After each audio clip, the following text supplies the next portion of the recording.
Shalom Bapak Ibu dan Saudara yang dikasihi Tuhan, bertemu kembali dengan saya dalam program Mutiara Iman Kristen di UBTV yang kita cintai. Selamat Natal dan menjelang tahun baru, kiranya kasih Tuhan selalu menyertai kita semuanya. Dan mari kita belajar firman Tuhan hari ini dengan tema Jadilah Terang. Ya, dalam Yesaya pasal 60 ayat 1 sampai 2 dikatakan, bangkitlah, menjadi teranglah, sebab terangmu datang dan kemuliaan Tuhan terbit atasmu.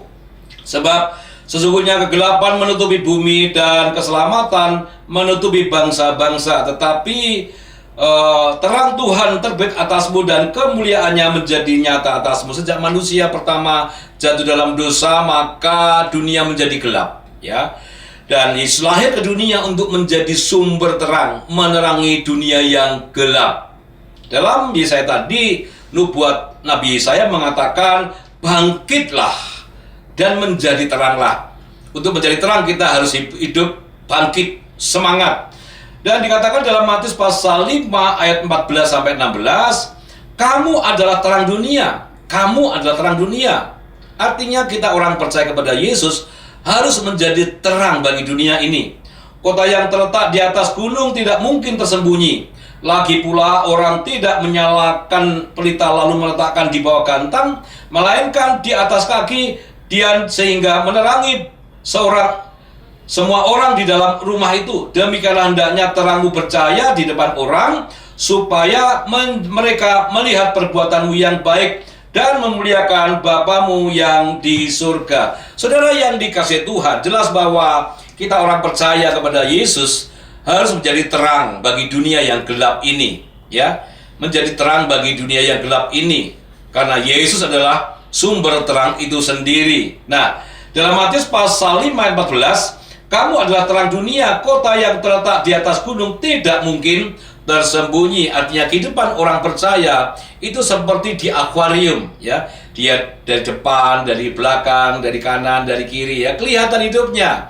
Maka hidup kita harus menjadi terang. Artinya terang sumbernya pada Yesus, dan hidup kita harus seperti Yesus. Saudara yang dikasihi Tuhan, kalau kita bicara tentang angka 3, ya, di Alkitab dikatakan ada Bapa, Putra, dan Roh Kudus.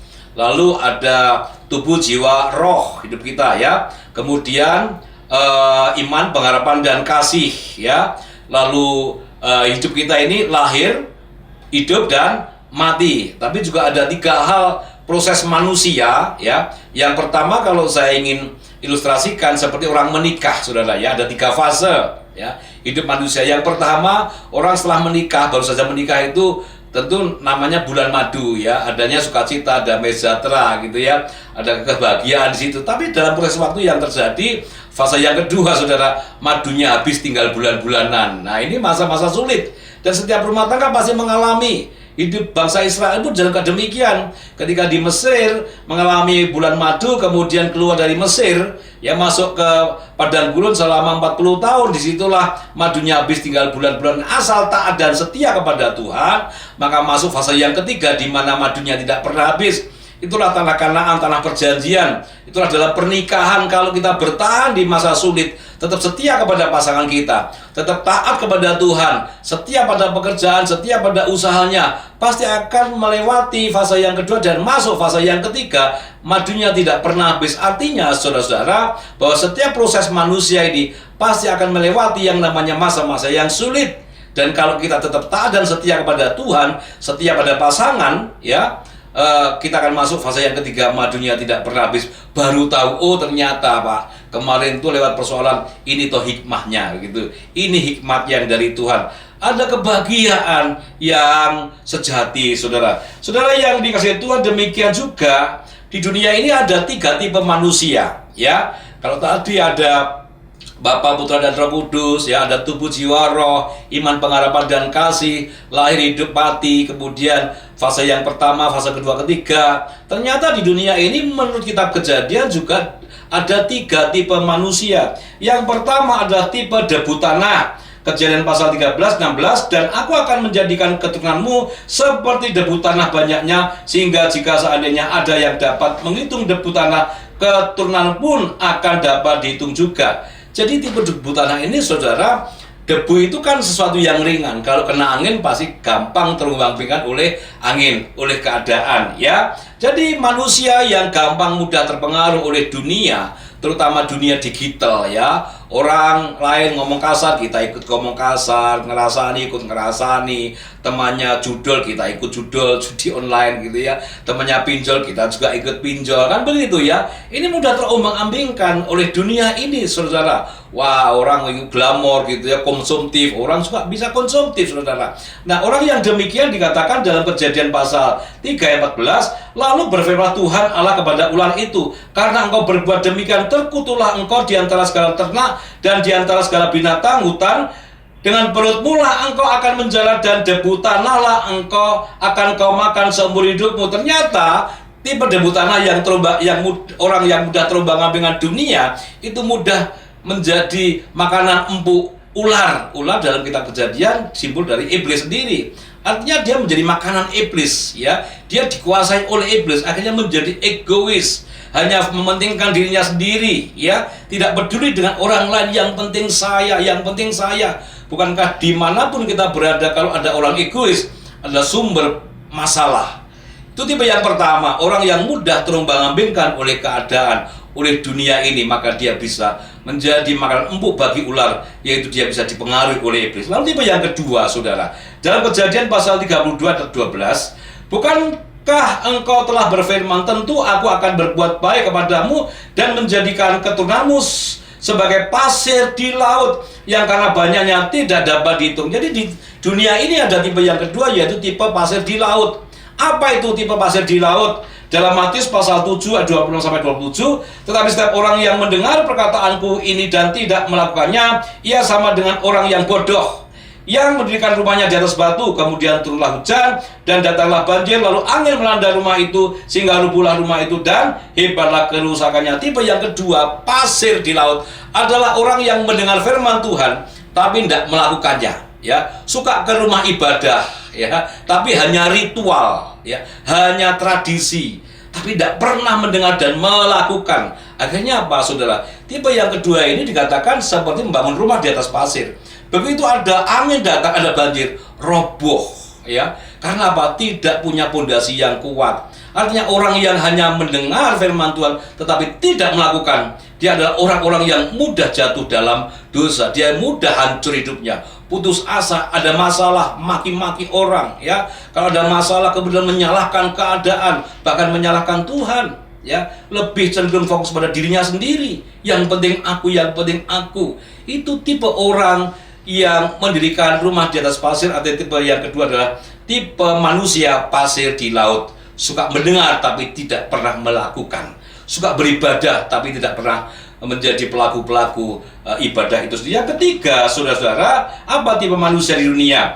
Kejadian pasal 26 ayat 4, aku akan membuat banyak keturunanmu seperti bintang di langit. Aku akan memberikan kepada keturunanmu seluruh negeri ini, dan oleh keturunanmu semua bangsa di bumi akan mendapat berkat. Yang kedua, tipe bintang di langit. Bintang di langit, bintang di langit, ya. Bintang yang di langit ketika malam hari bersinar indah, itu terbuat dari batu, ya. Makanya ada batu meteor jatuh gitu, ya. Itu adalah tipe bintang di langit, ya. Apa tipe bintang di langit, saudara? Matius pasal 7 ayat 24-25 dikatakan, setiap orang yang mendengar perkataanku ini dan melakukannya, ia sama dengan orang yang bijaksana yang mendirikan rumahnya di atas batu, kemudian turunlah hujan dan datanglah banjir, lalu angin melanda rumah itu, tetapi rumah itu tidak rubuh sebab didirikan di atas batu. Tipe yang ketiga, tipe bintang di langit dari batu, ya. Ada tipe orang yang mendengar firman Tuhan dan melakukan. Tentu kalau bintang di langit bisa ngomong, saudara, pada siang hari dia kena sinar matahari yang begitu panas, yang luar biasa. 2017 saya ke Israel, saya mengunjungi Oman, saya ke Yordania, saya ke Mesir, ya. Pada saat saya ke Oman, suhunya itu 41 derajat Celcius. Waduh, panasnya luar biasa, saudara, ya. Kami tidak betah di luar, ya. Cepat-cepat masuk ke hotel waktu itu. Di luarnya foto-foto, kemudian kami masuk kembali. Nah, ini bintang di langit pada siang hari, dia kena sinar matahari yang begitu panas. Kalau bintang itu bisa ngomong, saudara, tentu bintang akan teriak, aduh panas, prosesnya tuh menyakitkan gitu ya. Aduh kok begini ya, ikut Tuhan dan sebagainya. Tapi saudara-saudara, ketika malam hari ya, bintang yang saat siang hari kena sinar panas, sinar matahari yang begitu panas, malam harinya dia memancarkan terang, membawa orang Majus datang kepada Yesus ya, mengarahkan nelayan untuk ke tempat yang benar, ke arah yang benar. Itulah menjadi terang bagi dunia ini. Jadi kalau kita mau menjadi terang bagi orang-orang sekitar kita ya, kita harus mau diproses ya, harus mau dibentuk oleh Tuhan ya.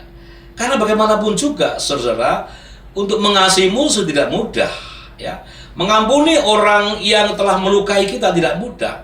Tapi saat itulah kita benar-benar harus melakukan firman Tuhan. Dan dikatakan tipe bintang di langit adalah tipe orang yang membangun rumah di atas batu. Artinya ketika ada angin besar, ada banjir datang, rumah itu tidak roboh karena dibangun di atas batu, di atas firman yang hidup. Asal kita hidup dalam kasih, asal kita hidup dalam firman Tuhan, apapun yang menerpa kita, kita tidak akan mudah goyah. Hari ini banyak anak muda yang putus asa, kemudian bunuh diri, satu dengan yang lain, kemudian saling membenci, satu dengan yang lain, kemudian saling bermusuhan. Karena apa? Tidak dibangun di atas firman yang benar, yaitu Yesus Kristus yang adalah kasih itu sendiri.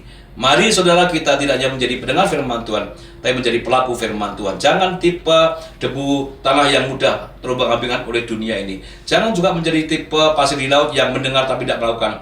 Tapi jadilah tipe bintang di langit yang mendengar firman Tuhan, tetapi menjadi pelaku firman Tuhan.